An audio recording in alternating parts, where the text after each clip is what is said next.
السلام علیکم ورحمۃ اللہ وبرکاتہ۔ دوستو عزیز ساتھیوں، جیسا کہ آپ کو معلوم ہے کہ ذی الحجہ کا مہینہ شروع ہونے والا ہے، تو ذی الحجہ کے جو 10 دن ہیں، ان 10 دنوں کے 10 اعمال ہیں، یعنی 10 دنوں میں آپ کو 10 عمل کرنا ہے۔ 10 دن کے 10 اعمال ہیں۔ نمبر 1، سب سے پہلے آپ کو چاند دیکھنا ہے۔ سب سے پہلے آپ کو ذی الحجہ کا چاند دیکھنا ہے۔ ذی الحجہ کا چاند کب نظر آئے گا؟ یہ جو آپ سے بات ہو رہی ہے 2025 میں آپ سے بات ہو رہی ہے۔ اگر ذی القعدہ کا مہینہ 29 کا ہوتا ہے تو ذی الحجہ کا جو چاند نظر آئے گا وہ روز بدھ کو 28 تاریخ یعنی 28 مئی کو مغرب کے بعد چاند نظر آئے گا ذی الحجہ کا۔ تو اس حساب سے جو ایک تاریخ ہوگی وہ 29 مئی کو بروز جمعرات کو ایک تاریخ ہوگی۔ تو اس حساب سے جو عید ہوگی، بقرعید ہوگی، وہ 7 تاریخ بروز ہفتہ کو ہوگی۔ تو امید ہے کہ چاند جو ہے وہ 29 کا ہی ہوگا۔ تو سب سے پہلے آپ کو کیا کرنا ہے؟ چاند دیکھنا ہے ذی الحجہ کا، یہ پہلا کام ہے۔ اور چاند دیکھنے کے بعد آپ کو دعا پڑھنا ہے، اللہم اہلہ علینا بالیمن والایمان والسلامۃ والاسلام والتوفیق لما تحب وترضى ربی وربک اللہ۔ یہ دعا آپ کو پڑھنا ہے چاند دیکھ کر، یہ پہلا کام ہے۔ نمبر 2، آپ کو کیا کرنا ہے؟ اپنے بال اور ناخن وغیرہ وہ پہلے ہی کاٹ لینا ہے، یعنی 1 تاریخ کو جب آپ چاند دیکھیں گے تو چاند دیکھنے سے پہلے ہی آپ کو اپنے بال اور ناخن وغیرہ کاٹ لینا ہے۔ کیوں؟ کیونکہ مسلم شریف کی روایت ہے، حضرت ام سلمہ رضی اللہ تعالیٰ عنہ جو رسول اللہ صلی اللہ علیہ وسلم کی بیوی ہے، ہم سب کی ماں ہے، تو انہوں نے ارشاد فرمایا کہ رسول اللہ صلی اللہ علیہ وسلم نے مجھ سے ارشاد فرمایا کہ اے سلمہ کہ 1 تاریخ سے پہلے، 1 ذی الحجہ سے پہلے اپنے بال اور ناخن کاٹ لے جائیں، اس کے بعد بال اور ناخن نہ کاٹے جائیں، یعنی ان 10 دنوں کے اندر کوئی بال کوئی ناخن نہ کاٹا جائے، پورے بدن کے کہیں کے بھی بال ہو، کہیں کے بھی ناخن ہو۔ کیوں؟ کیونکہ وہ حاجیوں سے مشابہت ہے، جو حاجی حج کرنے گئے ہیں وہ بھی نہیں کٹ کرتے ہیں احرام باندھنے کے بعد، اسی طرح تو ان سے مشابہت ہے۔ ان سے آدمی اگر مشابہت اختیار کرے گا، ان کی نقل اتارے گا، تو اس کو کوئی نہ کوئی ثواب مل جائے گا۔ لیکن یہ ان کے لیے ہے جو قربانی کر رہے ہیں، جو لوگ قربانی کر رہے ہیں ان کے لیے، اور یہ عمل کوئی فرض واجب نہیں ہے، بلکہ مستحب عمل ہے، سنت عمل ہے، رسول اللہ صلی اللہ علیہ وسلم کا طریقہ ہے۔ لیکن ہمیں چاہیے کہ جو رسول اللہ صلی اللہ علیہ وسلم کا طریقہ ہے ہم اس پر عمل کرنے والے بنے۔ جب حضور نے ارشاد فرمایا کہ 1 تاریخ سے لے کر جب تک آدمی کی قربانی نہ ہو جائے، یعنی جو جانور آپ کی قربانی کا ہے، جب تک وہ آپ کا جانور قربان نہیں ہو جاتا ہے، ذبح نہیں ہو جاتا ہے، اس وقت تک آپ اپنے بال اور ناخن وغیرہ کہیں کے بھی نہیں کاٹیں گے۔ جب آپ کو معلوم ہو جائے کہ آپ کا جانور ذبح ہو گیا ہے، تو آپ کے جانور ذبح ہونے کے فوراً بعد آپ جو ہے، چاہے فوراً بعد، چاہے شام میں، 1 دن کے بعد، 2 دن کے بعد، یعنی ذبح ہونے کے بعد آپ کا حصہ جس جانور میں ہے، اس جانور کے ذبح ہونے کے بعد، یا آپ کے نام پہ یا آپ کے نام کا کوئی بکرا ہے، یا وہ بکرا ذبح ہونے کے بعد، یا وہ بڑا جانور ذبح ہونے کے بعد، جب وہ ذبح ہو جائے اس کے بعد آپ اپنے ناخن اور بال وغیرہ کاٹ سکتے ہیں۔ اسی طرح غریب کو بھی چاہیے، جو آدمی غریب ہے، جو قربانی نہیں کر رہا، اس کو بھی چاہیے کہ وہ یہ عمل ضرور کرے، وہ بھی اپنے بال اور ناخن وغیرہ نہیں کاٹے، کیونکہ یہ سب کی مشابہت ہے۔ اتنے سارے لوگ جو قربانی کر رہے ہیں ان کی مشابہت ہے، ان کی نقل اتارو گے تو کہیں نہ کہیں یہ ثواب مل بھی جائے گا۔ کیونکہ نسائی شریف کی روایت ہے، ایک صحابی رسول اللہ صلی اللہ علیہ وسلم کے پاس آئے انہی دنوں میں، جو ذی الحجہ کے 10 دن ہیں، ان 10 دنوں میں آپ صلی اللہ علیہ وسلم کے پاس آئے اور کہا کہ رسول اللہ آپ جانتے ہیں میں غریب ہوں، میرے پاس کوئی جانور نہیں ہے، نہ میں حصہ لے سکتا ہوں، میرے پاس کچھ ہے نہیں۔ تو آپ صلی اللہ علیہ وسلم نے ارشاد فرمایا ٹھیک ہے تم ایسا کرو، اپنے بال اور ناخن وغیرہ نہ کاٹو، 1 تاریخ سے لے کر 10 تاریخ تک اپنے بال اور ناخن وغیرہ نہ کاٹو، ان سب کی نقل کرو۔ یعنی جو لوگ وہاں پر تھے، جو قربانی دے رہے تھے، حصہ لے رہے تھے، ان کی طرف اشارہ کر کے فرمایا کہ ان سب کی نقل کرو، ان سب کی مشابہت اختیار کرو، تو تمہیں بھی اتنا ہی ثواب مل جائے گا، یعنی وہ آدمی، جس آدمی کے پاس اوپر قربانی نہیں ہے، یعنی جو آدمی قربانی نہیں کر رہا ہے، غریب ہے، کیا کرے بیچارہ، تو اس کو بھی چاہیے وہ بھی اپنے بال اور ناخن وغیرہ نہ کاٹے، تو اس کو بھی انشاءاللہ یہی ثواب مل جائے گا۔ تو اپنے بال اور ناخن وغیرہ کب کاٹ لیں؟ 1 تاریخ، یعنی 1 تاریخ کب ہے؟ 1 ذی الحجہ جو ہے وہ بروز جمعرات 29 مئی کو ہے، 29 مئی بروز جمعرات کو 1 تاریخ ہوگی۔ تو آپ 28 تاریخ، 27 تاریخ، 26 تاریخ، 25 تاریخ یا 24 یا کوئی سی بھی 1 تاریخ کو آپ اپنے بال اور ناخن وغیرہ کاٹ لیں آپ۔ اور نمبر 3 جو آپ کو کام کرنا ہے وہ ہے روزہ رکھنا ہے آپ کو۔ ان 10 دنوں میں آپ کم سے کم 1-2 روزہ رکھنے کی کوشش کریں، کیونکہ ان 10 دنوں کے اندر، یعنی 9 دن کے اندر، 10ویں دن تو عید ہوتی ہے، ان 9 دن کے اندر جو آدمی روزہ رکھتا ہے تو اللہ تبارک و تعالیٰ اس کو 1 روزے کا ثواب 1 سال کے روزے کا ثواب برابر عطا فرماتے ہیں۔ یعنی 1 آپ روزہ رکھیں گے تو آپ کو 1 روزے کا ثواب جو ہے وہ سال بھر کا ثواب دیا جائے گا آپ کو، یعنی آپ کے نامہ اعمال میں یہ لکھا جائے گا کہ آپ نے 1 سال تک روزے رکھے، تو 1 روزے کا ثواب جو ہے وہ 1 سال کے روزے کو برابر ہے۔ اور نمبر 4 جو آپ کو کام کرنا ہے وہ ہے کہ ان 10 دنوں میں آپ کو ذکر کرنا ہے، کثرت سے اللہ تبارک و تعالیٰ کو یاد کرنا ہے۔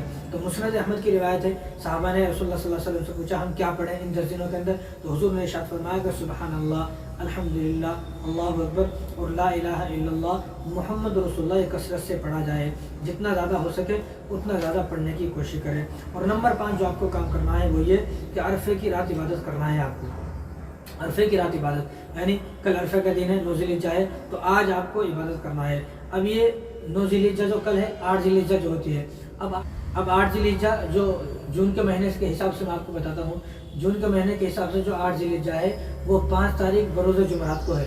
यानी 5 तारीख बरोज़ जुमरात की जब मगरिब हो जाएगी उसके बाद आपको इबादत करना है। उसको अरफे की रात कहा जाता है कि अरफे की रात आप इबादत करें, क्योंकि अरफे की रात जब हाजी दुआ करते हैं, हाजी कब दुआ कर रहे हैं? अरफे की रात दुआ कर रहे हैं। तो अल्लाह तबारक व तआला जितने भी आज़मीन हज है उनकी अल्लाह तबारक व तआला दुआओं को ज़रूर कबूल फरमाते हैं। और हुज़ूर ने इरशाद फरमाया कि सबसे ज़्यादा जो जहन्नुम से आज़ाद किए जाते हैं लोग, वो अरफे के दिन आज़ाद किए जाते हैं। अरफे का जो दिन होता है, अरफे की जो रात होती है, मगरिब के बाद से लेकर 9 तारीख जो होती है, सबसे ज़्यादा अल्लाह तबारक व तआला जहन्नुम से आज़ाद फरमाते हैं उन लोगों को जो लोग जहन्नुम में चले गए। तो आप उनके लिए दुआ करें। हमारे रिश्तेदार हैं, वालिदैन हैं, दादा दादी हैं और परदादा परदादी हैं, जितने भी आपका पूरा ख़ानदान इस दुनिया से चला गया है उसके लिए दुआ करें। तो इंशाअल्लाह अल्लाह तबारक व तआला आपकी दुआओं को ज़रूर कबूल फरमाते हैं। इसलिए हुज़ूर ने इरशाद फरमाया कि सल्लल्लाहु अलैहि वसल्लम ने इरशाद फरमाया कि सबसे ज़्यादा जहन्नुम से आज़ाद भी अरफे के दिन होते हैं और सबसे ज़्यादा अल्लाह तबारक व तआला दुआओं को भी अरफे के दिन ही कबूल फरमाते हैं। और आगे आपने इरशाद फरमाया कि इसीलिए अरफे के दिन शैतान सबसे ज़्यादा ज़लील होता है। शैतान जो है मिट्टी उठाकर अपने ऊपर अपने सर पर डालता रहता है कि ये क्या हुआ, कितनी अफसोस की बात है, मैंने कितनी लोगों पर कितने सालों से मेहनत की, मेरी सारी मेहनत आज ख़त्म हो गई कि जिस मेहनत के ज़रिए से मैंने इसको बहकाया था, राह रास्त से गुमराह कर दिया था, आज वो तौबा कर लिया, अल्लाह तबारक व तआला उसकी तौबा को कबूल फरमा लिया, अल्लाह ताला उसको जहन्नुम से आज़ाद फरमा दिए। तो शैतान बड़ा ज़लील होता है। तो 5वां काम हमें क्या करना है? अरफे की रात खूब इबादत करना है, खूब अल्लाह तबारक व तआला से दुआ करना है। और नंबर 6 जो आपको काम करना है वो अरफे का रोज़ा रखना है।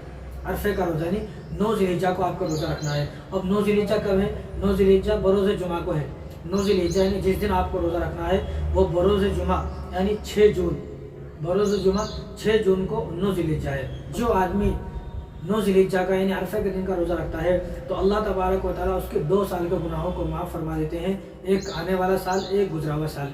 यानी अल्लाह तबारक व तआला ये चाहते हैं तुम्हारी मग़फ़िरत हो, यानी अल्लाह तबारक व तआला हमारी मग़फ़िरत करना चाहते हैं। लेकिन अगर हम मग़फ़िरत अपनी ना कराना चाहें तो क्या कर सकते हैं? बताओ। अल्लाह तबारक व तआला ने मौका दिया है। और इसमें एक अजीब बात उलमा ये बयान फरमाते हैं कि हुज़ूर ने इरशाद फरमाया कि 1 साल के आने वाले, 1 साल के गुजरे हुए, अब गुजरे हुए साल ये समझ में आता है, लेकिन आने वाले साल के गुनाह माफ़ होंगे ये बात समझ में नहीं आती। तो ये बात इस तरह समझ में आती है कि आदमी गुनाह करने के लिए ज़िंदा होना ज़रूरी है। जो आदमी ज़िंदा नहीं वो गुनाह नहीं कर सकता। मरने के बाद नेकी और गुनाह का सारे जो है वो दरवाजे ख़त्म हो गए। अब आदमी ज़िंदा है तो ही तो गुनाह करेगा। तो मालूम होगा कि जो आदमी ये रोज़ा रखेगा अरफे के दिन का तो वो आने वाले 1 साल तक ज़िंदा रहेगा, उसको 1 साल तक मौत नहीं होगी, उसकी मौत नहीं आएगी जो इस रोज़े को रखेगा। तो इस रोज़े को रखने की कोशिश करें। और 7वां काम जो आपको करना है वो ईद की रात इबादत करना है। जैसा कि कल बकरीद है, आज की रात जो होती है, जैसा कि 7 तारीख की बकरीद है, 7 तारीख जून की बरोज़ हफ्ता की बकरीद है। अगर ज़िलक़ादा का महीना 29 का होता है तो आपको कब इबादत करना है? जुमे के दिन यानी 6 जून जब मगरिब की नमाज़ हो जाए तो उस रात आपको इबादत करना है। तो उस रात अल्लाह तबारक व तआला दुआओं को ज़रूर कबूल फरमा देते हैं। और नंबर 8 जो आपको काम करना है वो ईद की नमाज़ ईदगाह में अदा करना है। ईद की नमाज़ ईदगाह में अदा करना है, ईदगाह में जाकर अदा करना है, या ऐसी जगह पर जहाँ ज़्यादा लोग नमाज़ पढ़ रहे हों, जहाँ 150 लोग नमाज़ पढ़ रहे हैं, 200-300 वहाँ नहीं, बल्कि जहाँ हज़ारों की तादाद से ज़्यादा लोग नमाज़ पढ़ रहे हैं वहाँ नमाज़ पढ़ना चाहिए, ये सुन्नत है।